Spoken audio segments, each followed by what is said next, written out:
We come to the floor today to call attention to the tax extender bill currently being debated before the Senate. Included in this legislation is a provision extending the wind production tax credit, known as the PTC, for 2 additional years. This would be the 9th extension of a supposedly temporary tax credit. The PTC was first enacted in 1992 to jumpstart the nascent wind industry. It was meant to expire in 1999, 15 years ago. But this one-time stimulus has turned into a never-ending tax subsidy that has been extended 8 times, and the prospect for a 9th extension seems likely. PTC spends precious tax dollars subsidizing a very mature industry and distorting our energy markets. My friend from Tennessee, Senator Alexander, and I have been vocal opponents of this federal subsidy for years. And unfortunately, this credit has survived under the canard that wind power is an infant industry in need of federal support. And with the PTC's expiration on January 1 of this year, wind producers are once again igniting the rallying cry to continue their taxpayer-funded handout. I would ask my friend from Tennessee, for those taxpayers that may not be familiar with this use of their hard-earned dollars, what is the PTC and why is it so valuable? Well, I thank the senator from Arizona for his leadership over the years in pointing out the flaws in this proposal. It wastes money. It undercuts reliable electricity like coal and nuclear electricity, and in my view, it destroys the environment in the name of saving the environment. But let's say just exactly what we're talking about. This is a tax credit. It was first passed in 1992, as the senator from Arizona said, help an infant industry, and it's been renewed 8 times. If you're a wind developer, it pays you 2.3 cents for every kilowatt hour of wind that you produce, which in some cases is about the value of each kilowatt hour of electricity. In fact, the subsidy is so great that sometimes in some markets, wind producers can actually give away their electricity and still make a profit. And in some other times, in the middle of the night, say in Chicago, they can actually pay utilities to take their wind power and still making a profit. So that's what the wind production tax credit is. And as the senator says, this is a mature industry. I support jump-starting certain types of new energy for a limited period of time.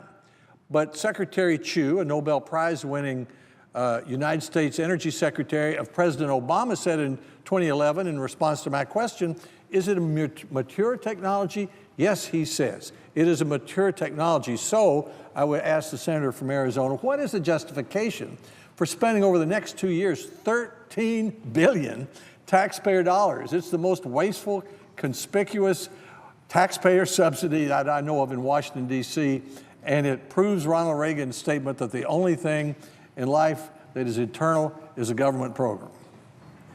Well, I thank the gentleman, and I don't think there is justification. Justification that often is given for it is that we have to give some kind of surety moving ahead, and people won't invest in this industry if they don't know that that subsidy is there. Again, this has been around since 1992. It was meant to expire in 1999, but it's been extended 8 times.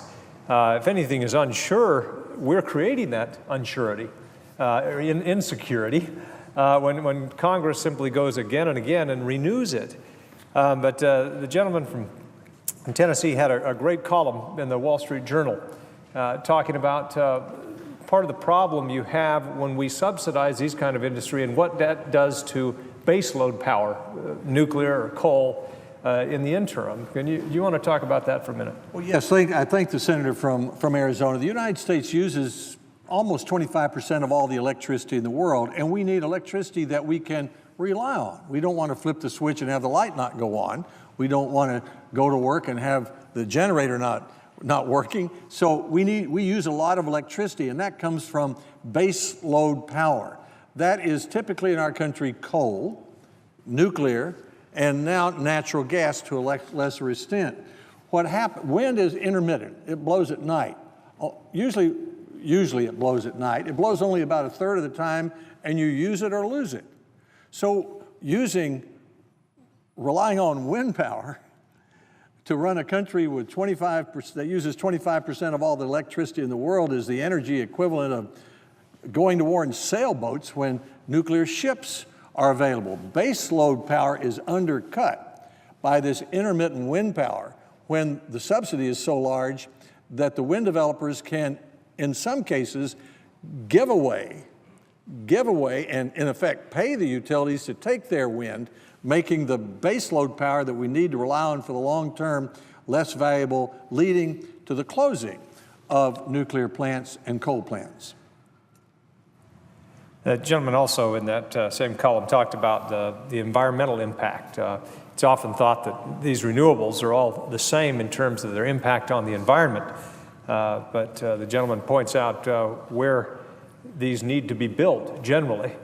And then they're not your typical picturesque windmill somewhere in Holland, something quite different. And you also mentioned what it would take to generate the same amount of power that perhaps 8 nuclear power plants generate, what it would take in terms of these wind units. Do you want to talk a bit about that? The senator from Arizona is from the West. I'm, of course, from the East. In the eastern United States, the wind turbines really only work well on ridge tops. I live near ridge tops, like the Great Smoky Mountain National Park.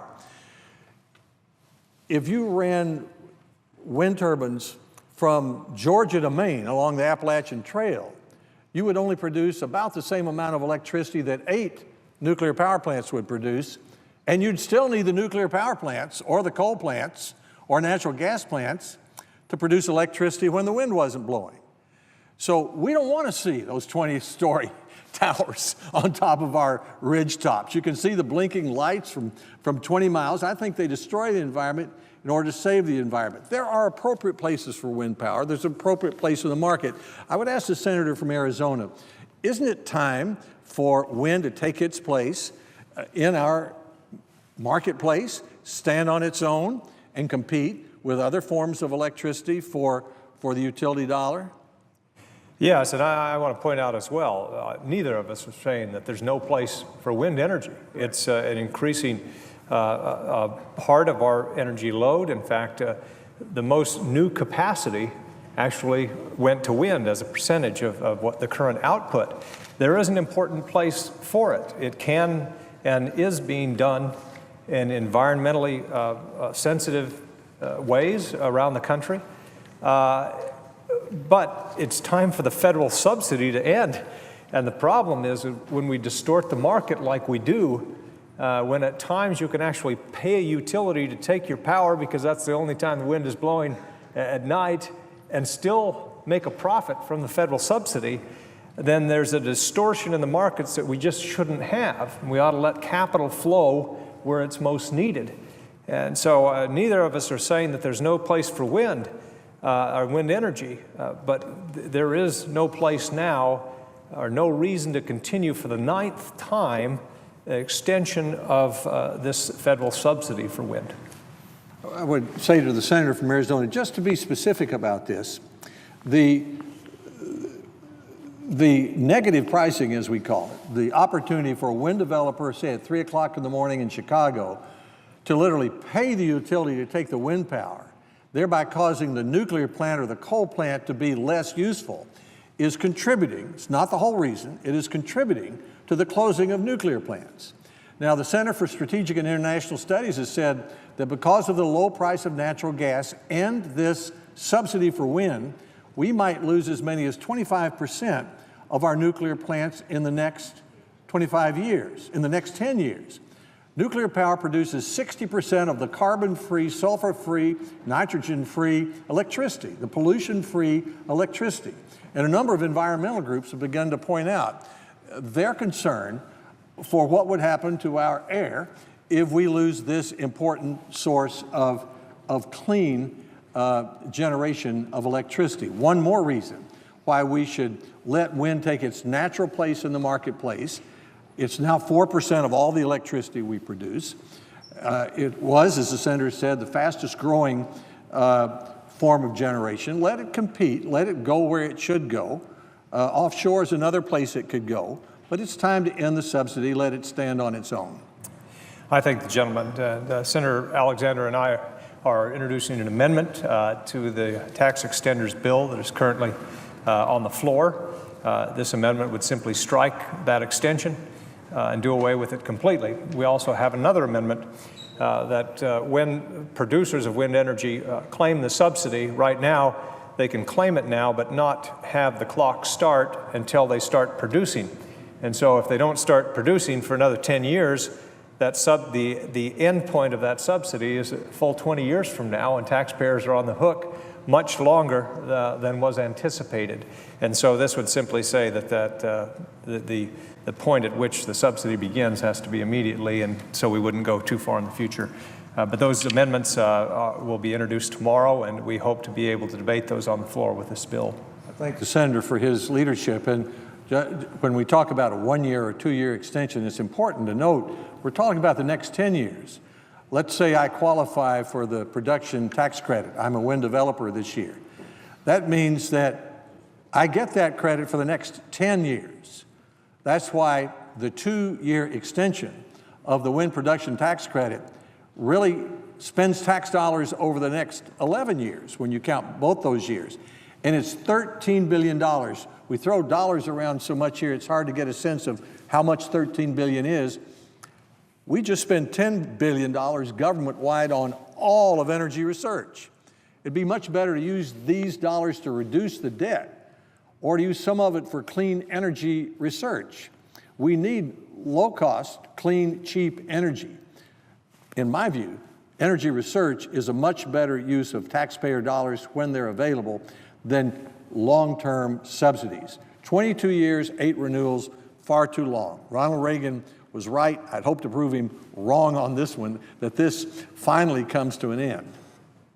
I think the gentleman, and just one point, the second amendment, as I mentioned, you mentioned that this 2-year extension leads to another 10 years of subsidy, and depending on when they actually start production, it could be another 20 years. And so it really distorts our budget process and our appropriations and authorizations and everything else for a longer period of time than it should. So I thank the gentleman for his work on this. Look forward to hopefully seeing these amendments debated, and I yield back my time. Do you have any closing remarks to make? No, I do not. I think in summary, after 22 years and 8 extensions, it's time for the wind production tax credit to step on its own into the marketplace.